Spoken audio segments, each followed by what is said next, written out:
How much time do you take looking at your personal brand or thinking about digitizing your knowledge? Episode 66 is one you're going to want to tune into.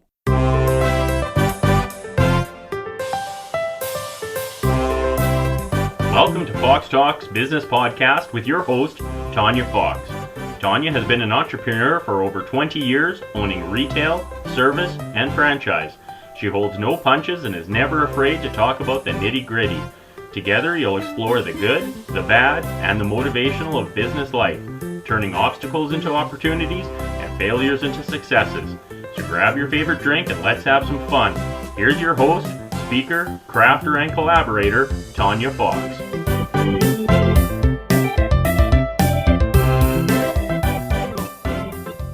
I am so excited about today's guest. Mary Henderson is an internationally recognized personal branding and social selling specialist who helps service-based business entrepreneurs, startups, business owners, and corporate executives commercialize their personal branding and digitize their knowledge into profitable and scalable online businesses and become trusted industry experts. Mary has 20 years experience building 7- and 8-figure businesses, building high-performance sales teams in the IT sector, and 15 years delivering online solutions for large and small businesses. She has been featured in many publications and is regarded as a thought leader in the digital sector. Mary is a heart-centered, compassionate, and tenacious entrepreneur who thrives on human transformation and witnessing people fulfill their dreams. Just before we get into this episode, I do have a little bit of a disclaimer notice. We were having some issues on our end with audio while doing this interview with Mary. But I really felt like the information that was in this episode was too important to wait to try to re-record this episode. So we did do our best to try to cut out those parts, but you will hear a little bit of them at the beginning, a few little blips, but please just stick with us because there is a really important message and it does clear up after about the minute 45-second mark. So just wanted to put that out there. It is not you, it is me, but thank you for sticking with us. Now let's get to today's episode 66. So thank you so much for coming on the show today, Mary. I'm so excited. Thank you, Tanya. I'm excited to be here as well. We've already started on a high note. Yes. I'm a little bit of a freaky fan, so I had to boost her up a little bit off air. So set the stage. So exactly. Tell everybody a little bit about your story, sort of where you got to where you are today. You know, that's a beautiful way to start this podcast, Tanya, because I think that we all have a story, and I think that that's the first thing that we must acknowledge in all of ourselves. My story is not exclusive; it's just my story, and through our stories, we get to learn a lot about ourselves.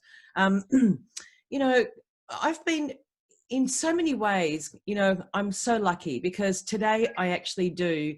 I always say to people, I've merged the 3 loves of my life and I now call it a vocation. So I'm really, really lucky. But it didn't happen like this, okay? I didn't realize that I had something that other people didn't have. Back at the height of my career history, I was just flying. I was on fire. I was getting from good to better to best. I was the most sales professional, headhunted, becoming the VP of sales for Asia Pacific, had a massive sales team. But something interesting happened in year 2000 for me, and that faced of branding, which back then, who knew what personal branding was? Nobody. Right. I knew what it was. I even refer to it as personal branding throughout that part of my career. And I had this experience and I realized in that experience, wow, I could do something right now. I could go 2 ways. I can go like where everyone else is going, or I can position myself as an expert in solving complex problems and finding my brand signature is, so I can stand out as a woman in a male dominated industry, but with intelligence. Like, I really want to bring that aspect into it. So I solved a really major problem in our organization that ended up converting from a 8 million declining business to a 22 million business in 18 months with double-digit margins in the tech industry. Never heard of. And because of that, I was then headhunted, and then that business was just unbelievable, because that's where I converted a startup from $4 million to $54 million in 48 months. I had 30 sales team. What I did, Tanya, I removed job titles, job descriptions, and I converted every one of my salespeople into a personal brand. I would do specialist. So they would go out into the marketplace. They weren't a business development manager or an account manager. They were a specialist in networking or Wi-Fi networking or cable management or things of this nature. All the silos in our business, and that so matched sales teams state to the actual portfolio that they were going to manage. Was it a coincidence that not one of my sales team in the 4 years of that role actually resigned from their position? Number one, they all were on six-figure salaries because they were just killing it in their commissions. And they were happy, Tanya. They were happy because they were allowed to be themselves every single day, because removing that job title and job description psychologically removed a prison around them. And it was the most powerful thing I did. So then I started my own company in 2005, which I had until 2012. That was a software development company. We specialize exclusively in developing web-based online courses and membership systems for the academic sector. So now think about students and online courses. We were building online courses from ground up in 2005. Oh, wow. And I had a cognitive scientist that worked in my business. I had a really good business. I had about 15 people, 12 to 15 people at any given time. But I had a cognitive scientist that worked in my business.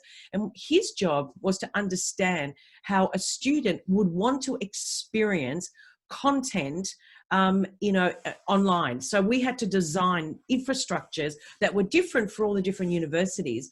And he taught me how to design frameworks. It was unbelievable, that teaching. I mean, even I owned the company, but I was actually the student. And then in 2012, I had my second child, and I 3 hours after he was born, I reached out to my purse to get some lip balm. My lips were dry. My business card fell on the bed. And Tanya, I picked up that business card and I looked at it, and it was like I was having this 3D experience of my life. And in that moment, the truth, the whole truth, and nothing but the truth confronted me. And that was that I realized that that business card was not a business card. It represented that my whole life had been a series of labels, and it completely freaked me out, Yeah. And, but also one other thing happened in that moment. I also realized in that moment that I actually hated the company that I started up, my own job. I also realized in that moment that that was not my passion. It wasn't the love of my life, and that I did it because I was still searching for validation. I wanted my mum and dad to tap me on the shoulder to say, Mary, we are so proud of you, even though you haven't finished your degree. That was the validation I was looking for. And 2 weeks after that moment, I resigned from my own company. I remember sitting in the boardroom with my accountant, his team, and they were all so excited because I had such an amazing year. And they were talking to me about, just accounting stuff and how we're going, what does next year look like? And I just said, I'm sorry, but I need to resign from my own company. I can't do this anymore. I'm living a lie. This is not what I want to do for the rest of my life. This is a job that I've bought. And my accountant says, look, you're just hormonal. You've just given birth. You're hormonal. Go away and think about it. And I said, I don't need to think about it. I know this is not what I want to do. So we ended up merging with a design agency, a creative agency. And then I left. I was free, Tanya, to find what Mary was meant to be doing for the rest of her life. And that's where the journey starts. That's what I call the origin of my story, because 12 months after that, I was mentored. I found myself 3 mentors, Tanya. I had one of my mentors who changed the whole trajectory of my life was a professor in philosophy from Oxford University. I had another, a specialist in the emotional body. And I also I studied quantum medicine for 12 months. I didn't want to, not for any other reason.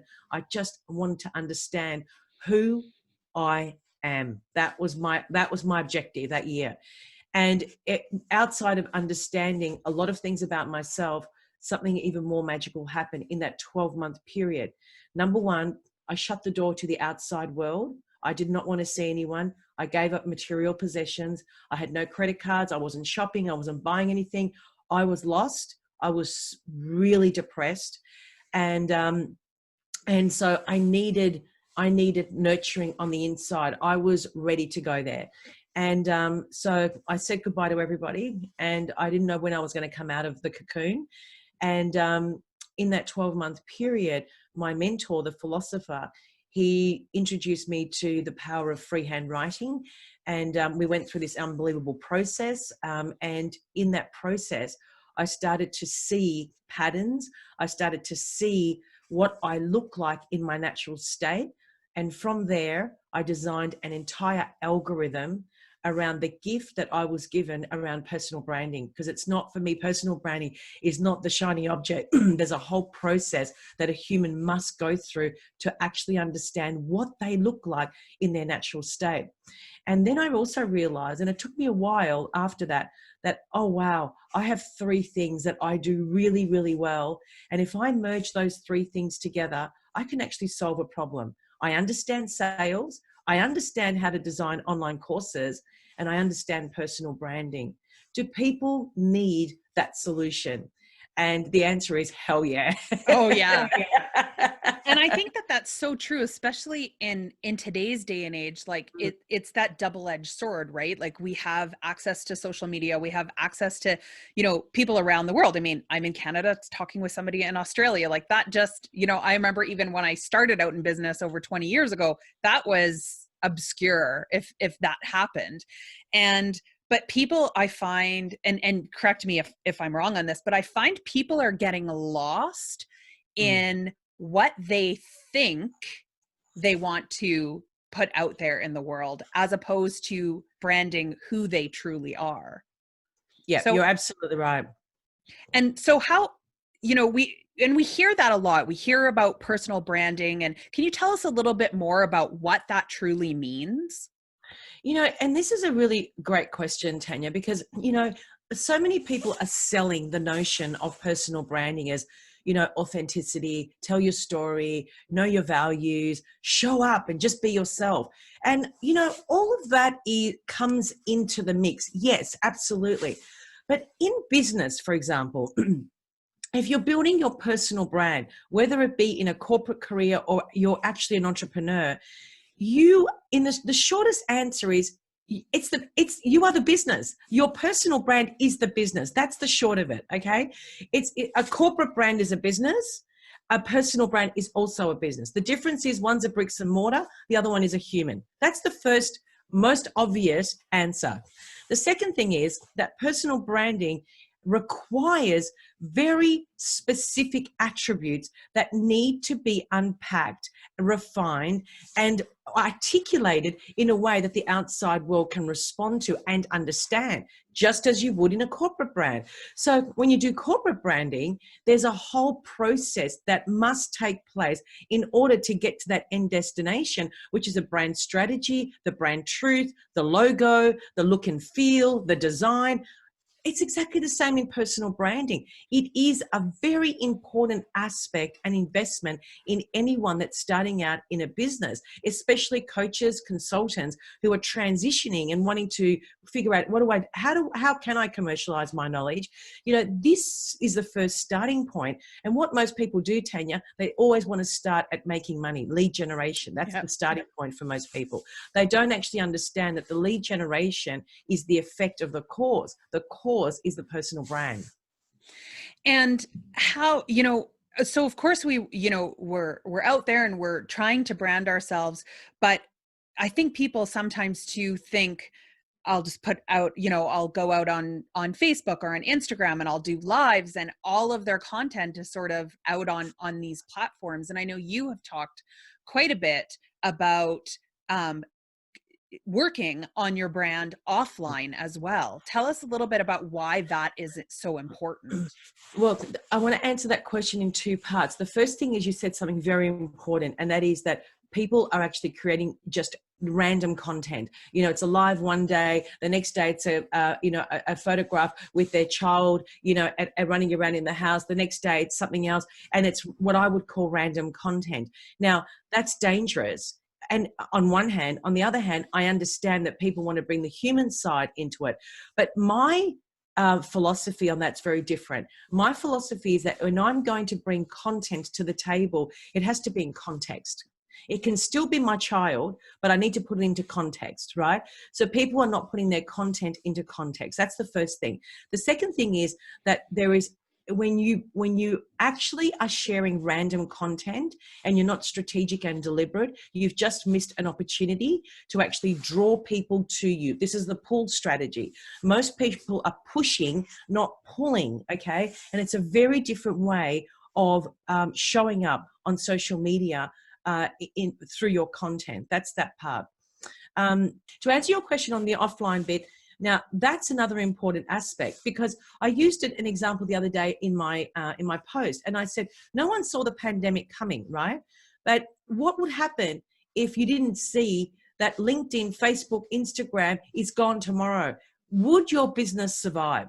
It's a very important question, because we're so reliant on social media to actually show up and build our brand and showcase who we are, what we know, who we serve, our specialization, etc. But the thing is that being offline needs to be a big part of your strategy as well. So whether it be, putting yourself out there on podcast interviews, becoming a content contributor to an industry journal, SEO, ranking for keywords, writing articles, keynote speaking, all of these things offline, collaborations, actually partnering with people who already have your target audience and actually trying to work with them. I do so many of those, Tanya. I am more active offline than what I am online. People think that I'm so active online, which I am, but which is all strategic and deliberate. But offline, there's a whole nother world that is happening in from my standpoint, because both of those things need to be balanced. Yeah, and I think that's so true, because we don't think of that. We don't think of, if one goes away, we need to to be able to rely on that other, but also to have those different avenues, because not every, we hear so much, especially these days, of people unplugging, they're shutting down, and and I love it when you see those posts where they're like, oh, I'm shutting off for like 2 weeks, and then they post again. Yeah. It doesn't count. But it's so true that I think that people often don't think of it. They just think of that one modality, and I have to get out here, Instagram is the thing, or this is the next hot thing, and I have to be on it. So you had mentioned a little bit about, about us having knowledge and stuff like that, but I want to talk to you a little bit about digitizing that knowledge, because that's, we're hearing so much of that with the world being, the way it is, and people are trying to figure out how to, do stuff online because we can't meet face to face right now. But I know there's a lot to that. And so explain to us a little bit about digitizing that, and then what people are doing wrong when they're approaching that. So the digitalization of your knowledge is what I'm passionate about, and we all have it. I always look at a scenario. When people are digitizing their knowledge, there's two scenarios. There's the one that's a real specialist. They have 10, 20, 30 years experience in one domain, and they know that domain inside out. They're typically the people I work with. There's the other ones that are what I call the textperts. They read 3 books and then they've got an online course, and so they're not, that's danger zone. That's real danger zone. And that type of online course, which is based on, everyone else's material, is where most people are. And we're moving away from that, Tanya. You know what? Human beings are really smart. Okay. We are not stupid. We buy into stupidity, and then we get to a point and we're like, come on, wake up. Like, really? I'm now, this is the fourth course I've paid $3,000 for, and I'm still at the starting line. Like, come on. So we have arrived there. There are so many people that have been burned, and they go down this pathway and they're still at the starting line. They will continue. Those type of people will still, the tech experts will still be around, trying to make a quick dollar, but that is not what I call a scalable and a profitable business. Now, let's come over this way and talk about the people who are listening to your podcast who do consider themselves a specialist in their domain. Now, if anyone that has a specialization and they're currently in a situation at crossroads, they've lost their corporate job, they're applying for a new job, they're freaking out, what am I going to do? This is the most important podcast that you will listen to today. There is nothing to fear when you have knowledge. That's where the power is. And remember, the one in the room that has the most knowledge is the most powerful person, as long as they know how to use it. When I'm designing or converting knowledge into an online environment and digitalizing that, there has to be a process, Tanya. It has to be based on a methodology. It's not, 20 Word documents converted into an online environment. That's educational. I create transformational courses, because when my clients go through my course, for example, it's all based on a framework. 1 equals 2, 2 equals 3, 3 equals 4. But each step of the way, I'm taking the client on a journey, so they are having a transformation as well as a massive upgrade. Okay. So, and this is all happening in increments. Okay. And it has to happen in increments, because humans can't sit still for any more than 10, 15, 20 minutes. And before they actually just go, I got to get out of here. So we have to take the human being on a journey, and an experiential journey at that, based on that one area that you're specialized in. But one step further, it's the area that you're specialized in that can solve one keyword, one complex problem. That's it. Okay. What people do is they're trying to solve 40 problems in one online course. How do you articulate what your proposition is if you're trying to burn 40 fires in one online course? You simply cannot, right? But when you can solve one complex problem, and you have the background, you know how to do that, you've got the methodology in your head, and you can unpack that methodology into a tried and tested process. Not only do you have an outstanding and an experiential online course, you now have an asset. This is the difference, okay? I build assets. I don't build online courses, because it's too loose. Even the wording, online course, what does it mean? Like, seriously, you can go to Udemy and buy an online course for $29. So there's no currency in the online course. The currency is in the methodology. So I should be able to sell my online course without Mary. Absolutely. Somebody can come to me tomorrow and say, can I buy your online course? But we don't want you. I can say 100% absolutely. Here you go.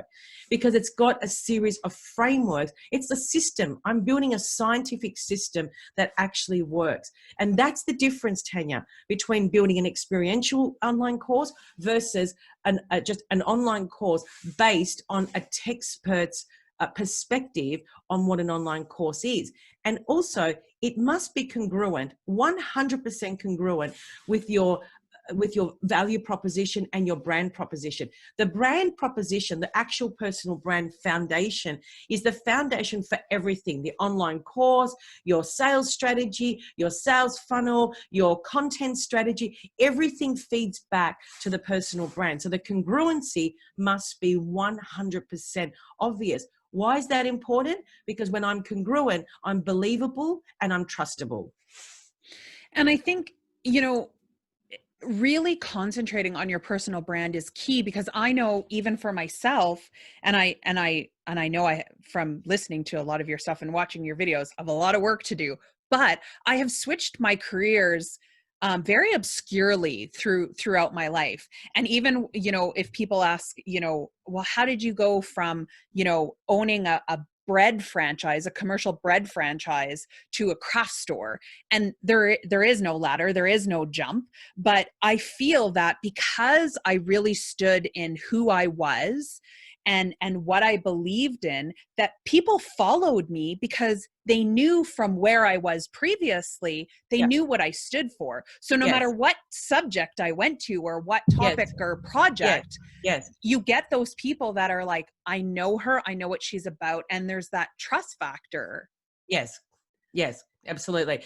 The know, like, trust is for real. You're absolutely right. And so what is a tip that you can give? So somebody is, sitting there going, I have this knowledge. I know how to take somebody through it. Like I can unpack it and get somebody to be able to learn this. What is the first step that somebody should do when they're trying to start that personal branding? I think that the very first thing that people need to do is just understand what they look like in their natural state and work with those strengths only. Too many people are wanting to be like everybody else, and social media doesn't help, by the way, because we're all looking at everyone's amazing life on social media, which is not amazing off social media. Right. Um, we've got to, we've got to actually really realize that the reality is that we already are incredible in our own self. Remember, we're all unique. We have our own unique code. My DNA is different to yours, Tanya. So therefore, we're all authentic. You can't be authentic like all these gurus are telling us to be. You are authentic. You already have, what you need in order to move forward. So understand what that looks like. What do you look like in your natural state? What do you love? What are your passions? What if you could do one thing tomorrow, what would it be? How do people describe you? What are your natural skills? So just look at yourself holistically as a human and step inside, not on the outside. Too many people are looking at the outside, and this is why, I passionately hate job descriptions and job titles, because they just box these amazing humans. Seriously, they box them right. Now, between 9 to 5, this is the only person you can be. Outside of 9 to 5, you can be whatever you like to be. So, somebody listening to this might seriously have a passion, for example, for cooking. Okay. I love cooking. I love cooking. If I wasn't doing what I'm doing, I probably would have a YouTube channel, seriously. So, but what I'm saying is that if you love cooking, there's an opportunity right now. You could have a YouTube channel in 24 hours. You can set up a YouTube channel, record on your iPhone. You've got a YouTube channel. You actually have a TV show. Think like that. Think of your brand as a media company. It's as simple as that. Anyone that's creating content, as far as I'm concerned, has a media company. You as well, Tanya, with your podcast, it's a media company. It's not a podcast show. You actually have a media company. You're interviewing people all over the world, but you love it and you're really good at it. And that's something that's very natural to you. So anyone that has some sort of passion, that has not figured out how to do it, don't worry about figuring out the technical side. Just figure out what you would look like as a human being that shows up in the world and says, I've got a cooking show. And this is what my cooking show is about. I'm passionate about desserts, and my cooking show is strictly desserts only. That's the problem I can solve. Yeah. You see? So it's narrowing it down. Yeah. And that's so true. I remember even sitting there, and I love anytime someone says the word collaboration, I get like, it's like somebody poured warm water over my heart. Like, Yeah. I love connecting people together to work with collaborations. And I had no idea that that's what I love doing, but it was actually a complete and utter stranger who said to me, it's amazing to me how outside of the box you can think so quickly, and it comes so naturally. And I thanked them, of course. And I remember speaking at a conference, and I remember sitting in my hotel room going, why would they admire that? Like, I've just always been able to do that. Like, Yeah. I don't know. Yeah. But to me, I realized that, wait a minute, maybe that thing that comes so easy to me doesn't come easy to other people. And to them, that it's mind boggling that, you know, I can put these things together. And that's when I realized that maybe I was missing the boat myself personally with realizing what my strengths are, because Yes. I don't know about you, but oftentimes I find that people, to them, it's just sort of second nature. Like, they're just like, I don't know, I'm just really, you know, I'm really good at cooking. I don't know. I just know how to put spices together. Where to me, I'm like, I don't know. I use garlic and onion and parsley. Like, that's all I know. Right. That's not my ex. So to me, it's just amazing that people can pull stuff. You know, my husband always jokes and says, you know, what do you want for supper? I'm like, we've eaten the same thing for 15 years. Make one of those dishes. It hasn't changed. Like, Time for YouTube channel. It's time for you to get acquainted with some YouTube. yeah, I need to find some cooking channels and but you know, I mean, that's not my strength, and that's okay. Like, Exactly. Well, that's a very good point, Tanya, because I think this is where a lot of people, they go into a direction that's not natural to them. You know, go back this way. Just stay in your lane. That's my big, I say that to all of my clients. If you stay in your lane, you will actually commercialize your business. And, you know, 99% of my clients that work with me, you know, they are amazing people. They stay in, the ones that do stay in their lane, the ones that do the work, they are all monetizing and building their brand currency using not just social media platforms like LinkedIn, but offline through, you know, the partner programs that we design, and they go and collaborate, and they're doing way more offline than what they're doing online. And I think this is a very important part of the puzzle. and I think, yeah, I think it's a part that a lot of people are missing. And I love what you said about, you know, really being true to, you know, to who you are, and Yeah. not having, not, you know, trying. I see so many people going, oh, this is the next big thing, right? Yes. Coaching. Yes. Coaching is the next bell. I'm going to be a coach. And you're like, Oh, but you're a mess. yeah. Please don't Especially coach people. especially the ones that call themselves mindset coaches, and or people that help you find your purpose, and they haven't found their own purpose, or their life is an absolute like crazy off social media. They're not going anywhere. And it just amazes me that so many people go down this pathway of coaching what they actually really need for themselves. Yeah. And I think that's a key tip too, that's hidden in there, is when you're looking for somebody, whether it's somebody to look, you know, to help you with personal Yeah. branding, look and see what their offline presence is, because that's going to give you, I think, a little bit Oh, more insight. And we're so prone these days to meeting somebody, go, I'll just Google them, you know, yes. and Oh my God. see what I can find about them. Absolutely, Tanya. And that is a really important point you've just made. You know, having that presence on Google, you know, there aren't very many Mary Hendersons, thankfully, but there are a few, and two of which are academics. And, you know, when I was investing in my search engine optimization strategy, I remember saying to the guys that were working on behind the scenes, you know, it's really important that I come up on page one, not the academics, because, you know, I don't want, that's not me. I don't want people to make the assumption that that's me. And that's a very important point you made. You have to show up on page one on Google, especially if your name's generic, John Smith. There are a quadrillion of John Smiths. So it's really important to find a way to show up and rank on Google as quickly as humanly possible if you're building your business as a brand. Yeah.